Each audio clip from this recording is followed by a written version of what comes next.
இது நம்ம சாய் அருள் நேரம். உங்க நேம், உங்களோட வேண்டுதல் மற்றும் சாய் 1111 கமெண்ட்ஸ்ல எழுதுங்க.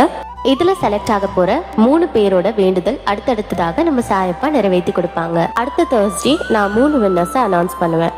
இப்போ வாங்க பாபாவோட பொன்மொழிகளை கேட்போம். அன்பு குழந்தையே, மாற்றங்கள் ஏற்பட போகிறது. அதற்கு உன்னை தயார்படுத்திக் கொள்.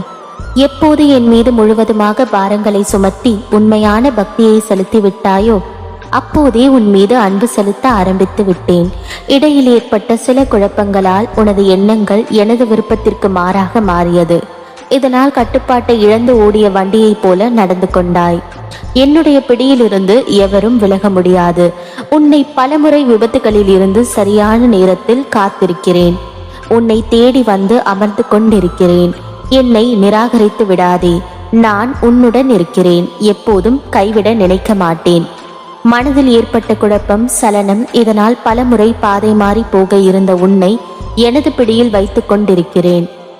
எத்தனை பிரச்சனைகள், எத்தனை சண்டைகள், எத்தனை துயரங்கள் கடினமாக அனுபவித்தாய். ஒரு முடிவு இல்லாமல், கடிவாளம் இல்லாமல் அத்தனையும் உன்னை தொடர்ந்து கொண்டே இருந்தது. உன்னை வழி நடத்தி அழைத்து செல்வேன். அப்படியே உனது பிள்ளைகளை நான் வழி நடத்துவேன். எத்தனை ஜென்மங்களானாலும் தொடர்ந்து வழி நடத்துவேன். இதுவரை நீ கடந்து வந்த பாதையை மறந்துவிடு. உனது எண்ணங்கள் தலையெழுத்தை மாற்றி அமைத்து பல வருடங்கள் ஆகிறது. இதுவரை செய்த பாவங்களையும் மன்னித்து உனக்கு புது வழியை காட்டப் போகிறேன். நோயற்ற வாழ்வு வழங்கப் போகிறேன். விரைவில் நல்ல செய்தி உனது செவிகளில் வந்து சேரும். முழு கவனத்தையும் என் மீது திருப்பு. இப்போது செய்யும் பணியிலிருந்து விடுபட நினைக்காதே. உன்னை நீ நினைத்து பார்க்க முடியாத அளவிற்கு உயர்த்த போகிறேன். நம்பிக்கையோடு காத்திரு. பொறுமையாக இரு. நான் இருக்கிறேன் நிழலாக, என்றும் உனக்காக. ஓம் சாய்ராம்.